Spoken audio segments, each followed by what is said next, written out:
I don't want a whole bunch of words strung together. I just want to speak from my heart. And I'm asking that I be inspired by the Spirit of the Most High to speak the truth, nothing but the truth.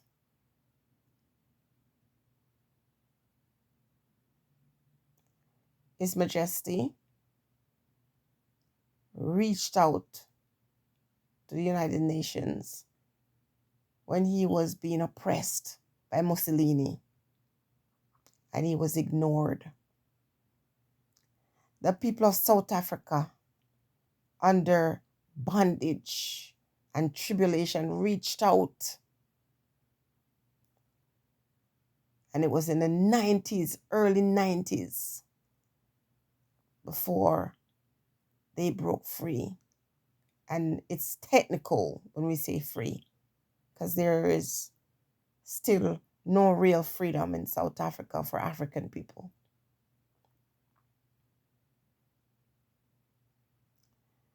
In 2021,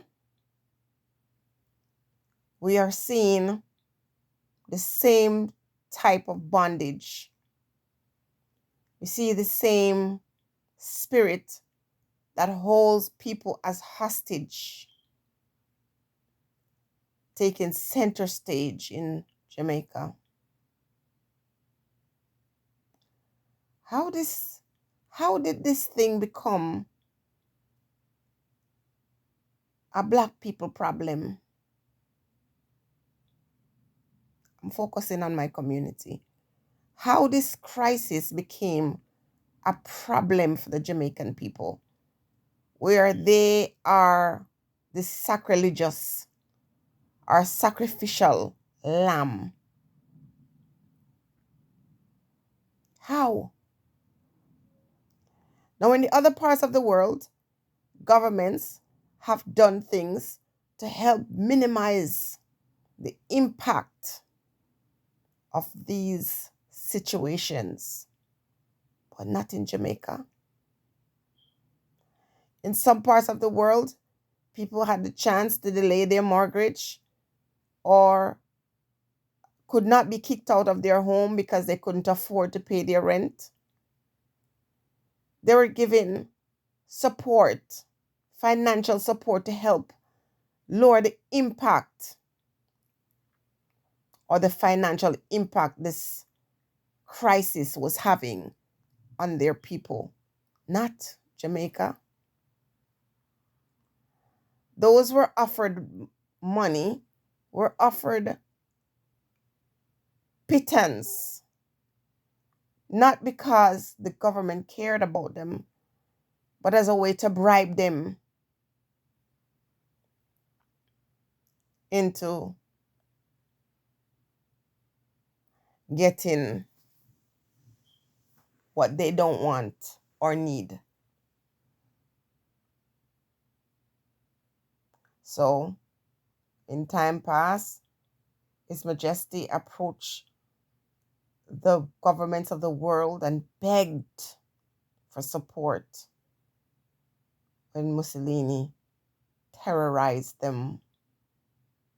Same thing is true in South Africa. And what happened? They turned a blind eye. Remember, we're focusing on saving the people in this time. People are saying, we care. We want to save you. And therefore, we are using brute force to protect you. Have you been seeing these images of Jamaican people being slapped and kicked and arrested because they are asking questions? They're not doing anything wrong. Just asking questions. Brutalized by colonial gangsmen who are sitting on the island, left in that place to carry out vicious things against the Jamaican people. The UIC president is arrested. See, these words are probably banned words. But this morning, We can't be bothered with the political correctness. We have to speak and speak the truth.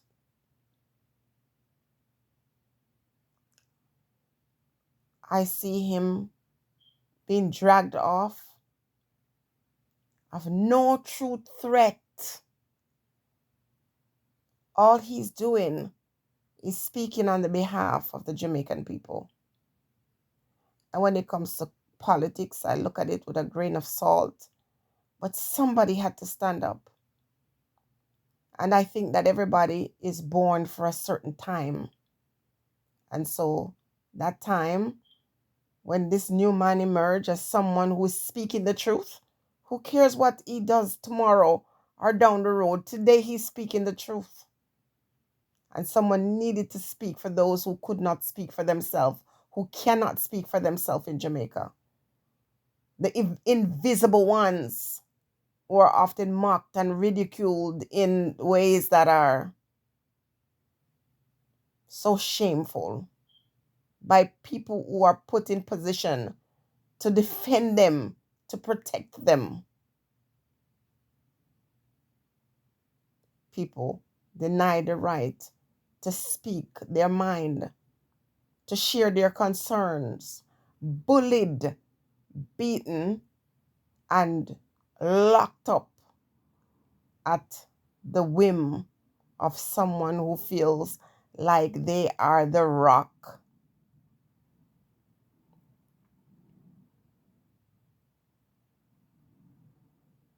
How did this become a black people problem or situation?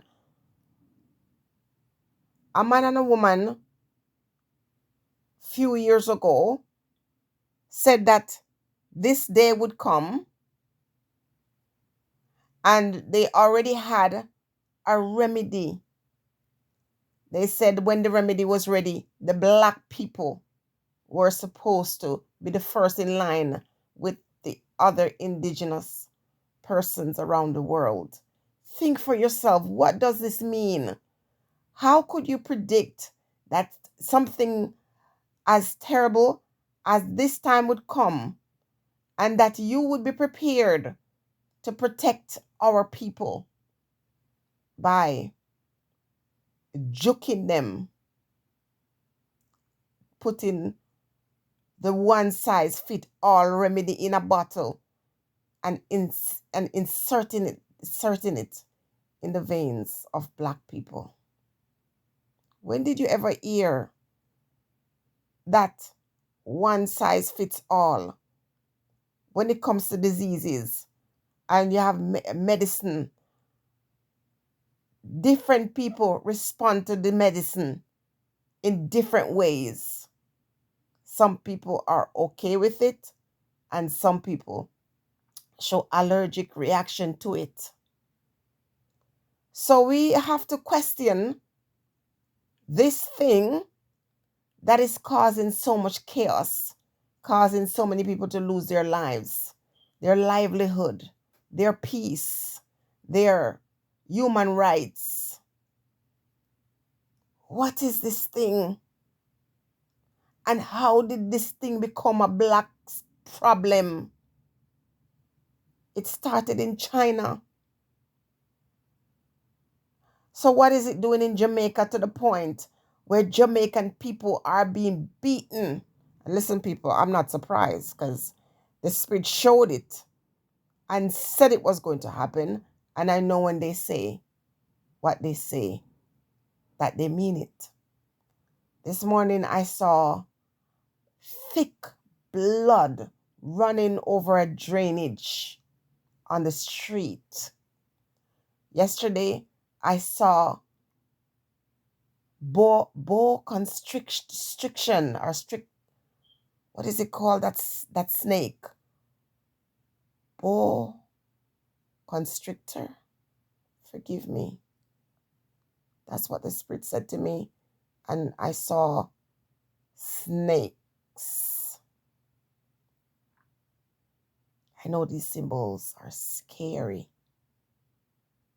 but if it is to come, there's nothing we can do to prevent it. How this become a black problem From the very beginning, it was made a black problem because people, before they claim it was upon us, we already knew that it would have become a black problem.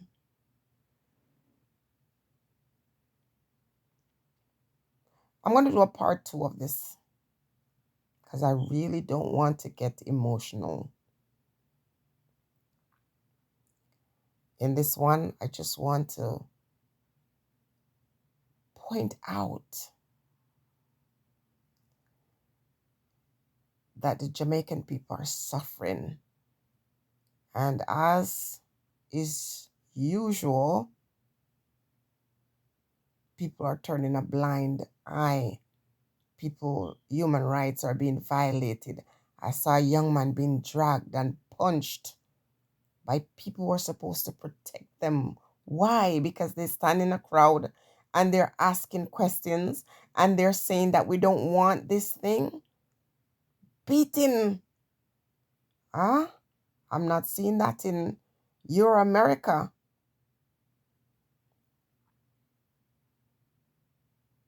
So the world is not seeing this. Remember, we're talking about protecting people. People are so loved and cherished that people are spending billions of dollars to save them. But yet you see a young man being punched, a young man getting punched in his mouth until he loses his teeth. I see a young man being punched in the side, in the rib, in the stomach. Who are we kidding? This is another assault on black people. So when you hear about hesitancy, you have to understand this is why. Why would anyone trust you when you say you care for them and you want to save them and you're beating them, you're arresting them, you're causing them to go hungry, you're silencing them, you're threatening them, you're threatening to take away their livelihood, threaten them to take away their sanity or their peace or their freedom. Even as you try to save them, it doesn't make sense.